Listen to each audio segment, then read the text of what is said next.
Distinguir entre la fe y la opinión al explicar textos controversiales, parte 2. Continuación del punto 2. Algunos textos controversiales. Romanos 16:17. Mas os ruego, hermanos, que os fijéis en los que causan divisiones y tropiezos en contra de la doctrina que vosotros habéis aprendido, y que os apartéis de ellos. Lo que Pablo dice aquí es de aplicación general. Los cristianos de todo lugar deben practicar la disciplina enseñada aquí, porque si alguien causa división y tropiezo en alguna congregación, lo puede hacer en otras. Por eso todos debemos fijarnos en el tal, es decir, este debe de ser señalado. Segunda Tesalonicenses 3:14. Identificado, porque puede hacer daños en otras partes, en muchas partes. Apartarnos de quiénes. La cuestión importante es de quiénes debemos apartarnos. Habla Pablo de los que causan divisiones y tropiezos en contra de la doctrina que vosotros habéis aprendido. ¿Qué doctrina aprendieron? La de Cristo. Pablo condena, pues, la falsa doctrina. No habla de hermanos sinceros que no están de acuerdo en cuanto a la aplicación individual de Mateo 5:33 al 37, Romanos 13 del 1 al 7, Primera a Timoteo 2:9, Primera a los Corintios 11 del 5:14, Segunda a los Corintios 6:14, etc., sino de los que en realidad no sirven a nuestro Señor Jesucristo, sino a sus propios vientres. Ver versículo 18. No habla de cuestiones de opinión que no deben afectar la comunión. Si algún hermano enseñara falsa doctrina con respecto a los mencionados textos, entonces Romanos 16:17 sería aplicable. Por ejemplo, Mateo 5:33 al 37, si algún hermano enseñara que está bien jurar a la ligera. Romanos 13 del 1 al 7, si se enseñara que no tenemos que estar sujetos al gobierno y que no tenemos que pagar los impuestos. Primera a Timoteo 2:9, si alguien dijera que la mujer no tiene que ser modesta o ataviarse de ropa decorosa. Primera a los Corintios 11:5, que la mujer no tiene que estar sujeta al hombre. Primera a los Corintios 11:14, que la mujer puede cortarse el cabello al estilo masculino. Segunda a los Corintios 6:14, que está bien tener comunión con la idolatría. Desde luego, en tales casos sería necesario apartarnos de los falsos maestros. Es necesario estudiar con mucho cuidado los textos que enseñan la disciplina.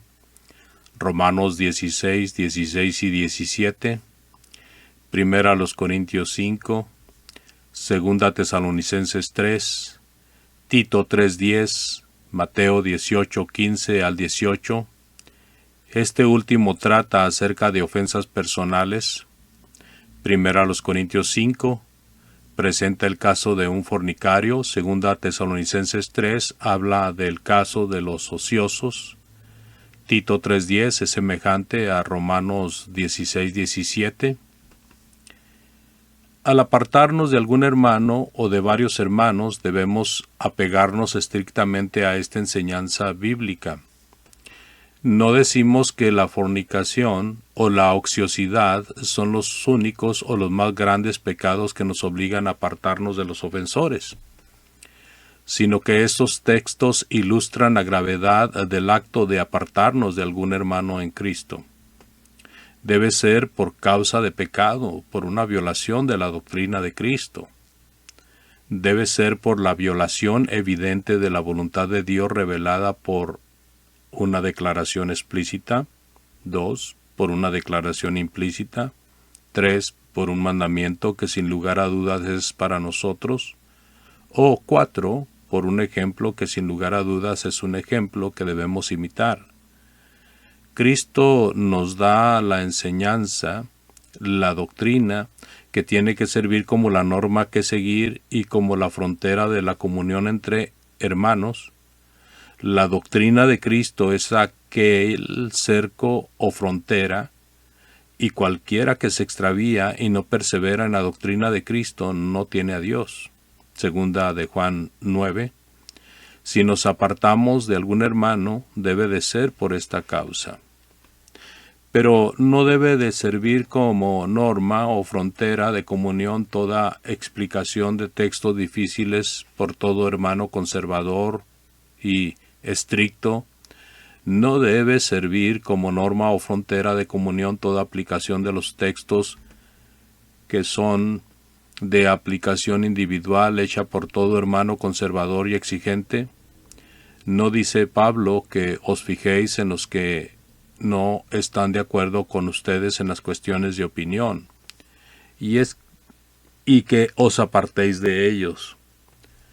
¿Algún hermano no es infiel a Dios simplemente porque no se conforma a todas las opiniones enseñadas en la congregación? El apartarnos de otros cristianos es un acto sumamente solemne, es un paso que no debe tomarse con ligereza. En este acto se entrega algún hermano a Satanás. 1 Corintios 5:5. La división de la iglesia, la división general, resulta a veces de un desacuerdo que existe en cierta congregación. Es decir, la división en un lugar determinado promueve la división en otros. Sucede esto porque hermanos y familiares se visitan entre sí. Además, hermanos sinceros e insinceros se involucran, los primeros para ayudar a buscar la reconciliación y los demás para dar más fuerza al partido que favorecen. También sucede a veces que alguna familia se muda al lugar donde existe una división y tiene que hacer una decisión con respecto a su membresía. El asunto es muy complicado para los miembros nuevos. Los visitantes y los hermanos de otros lugares que por varias razones tienen contacto con los hermanos divididos. Los predicadores que son invitados por uno de los grupos para que trabajen con ellos, por ejemplo, en una serie de conferencias, tendrán que involucrarse o simplemente rechazar la invitación y no tener comunión con nadie. ¿Cuál de los dos grupos tendrá la razón? ¿Cuál será la iglesia verdadera y cuál será la facción? ¿O estarán mal los dos grupos? El problema en un dado lugar causa problemas en otros lugares. Las consecuencias de la división son amargas y extensas, por lo tanto debemos reconocer la gran necesidad de usar correctamente la palabra, de interpretar y aplicar todo texto con mucho cuidado y de promover la paz y armonía entre hermanos. Sobre todo, debemos combatir la carnalidad. 1 Corintios 11:5. Pablo enseña en el versículo 3 que la mujer debe estar sujeta al hombre y por eso requería que la mujer que orara o profetizara se cubriera con velo como señal de autoridad, porque ésta hizo la misma cosa que el varón. Versículo 4. La sujeción de la mujer no es cuestión de opinión. 1 Timoteo 2:11 y 12. Sino enseñanza de la fe. Pero algunos creen que en la actualidad, aunque la mujer no hace lo que el hombre hace en la iglesia, debe cubrir la cabeza cuando ora en silencio. Tal convicción debe ser respetada y no menospreciada, pero los que creen en el velo no deben juzgar a la hermana que no se cubre. No es cuestión de reglamento para la iglesia, sino cuestión de la conciencia de cada hermana. 1 Corintios 11:14. Lo que Pablo afirma en este texto es otro argumento para probar que la mujer que orara o profetizara debería cubrirse. El cabello largo es una ilustración del velo, versículo 15, y hace distinción entre la mujer y el hombre. La distinción entre la mujer y el hombre no es opinión, sino enseñanza de la fe. Por eso el cabello de la mujer debe ser femenino y el cabello del hombre debe de ser masculino. Pero algunas hermanas creen que este texto enseña que la mujer no debe tocar su cabello con tijera. Desde luego las hermanas que creen así no deben violar su conciencia y otras deben respetarla y no criticarla, pero al mismo tiempo tales hermanas no deben condenar a sus hermanas que no están de acuerdo con esta opinión. La mujer que corta el cabello según el estilo masculino viola el texto porque obviamente Pablo presenta contraste entre la mujer y el hombre. Primero a los Corintios 14 del 33 al 35. Si alguna hermana cree que este texto prohíbe la participación de las mujeres en una clase bíblica compuesta de hombres y mujeres, entonces no debe de participar. Los demás deben respetar la conciencia de tal hermana, pero ella no debe de juzgar a las hermanas que sí participan. La palabra hablar en este capítulo, versículo 19, 23, 29, 34, significa hablar en público, pronunciar un discurso. Versículo 23, si toda la iglesia se reúne. Primero a los Corintios 14 no trata acerca de una clase informal. Ahora, segunda a los Corintios 6:14, en este texto Pablo prohíbe la comunión con las prácticas de la idolatría. Este es paralelo con Efesios capítulo 5:11, no trata acerca del matrimonio mixto. Dice en el versículo 17, salid, apartados.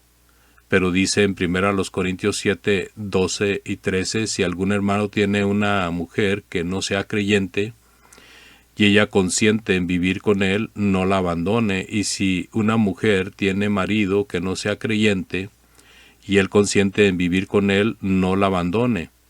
Desde luego Pablo no contradice en la segunda carta lo que enseña en la primera. Pero algunos hermanos creen que este texto prohíbe el matrimonio mixto. Si la conciencia de algún hermano no le permite casarse con incrédulo, no debe violarla y los otros no deben menospreciarlo. Pero esta creencia es opinión y no parte de la fe, y no conviene que se impongan sobre la iglesia como ley. El matrimonio es para evitar la fornicación, 1 Corintios 7, 2 al 9, y no debe prohibirse a menos que sea una relación adúltera, Mateo 5:32, 19:9, Romanos 7:2, 3, 1 Timoteo 4:3, Hebreos 13:4, 1 Timoteo 2:9 y 10, 1 de Pedro 3:3 y 4. Estos últimos dos pasajes, estos textos enseñan la necesidad de la belleza interna, la modestia y el pudor, y condenan la extravagancia. La modestia es un mandamiento del Señor y no es opinión. Toda mujer debe ser modesta. Lamentablemente hay hermanas que son culpables de la extravagancia. En el atavío gastan mucho dinero comprando ropa, zapatos, joyería, perfumes y el atavío en general.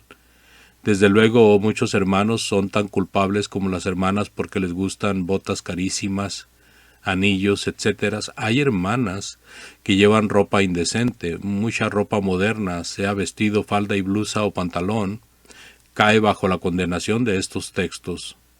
Toda ropa muy ajustada al cuerpo, sea vestido, falda y blusa o pantalón, es ropa deshonesta y condenable. Faldas cortas o abiertas, shorts, vestidos que no cubren los pechos, ropa transparente, etc. son vestimentas pecaminosas, pero hay hermanas que creen que estos textos prohíben que la mujer use el maquillaje, el pantalón de cualquier clase, aun para trabajar, la joyería, etc.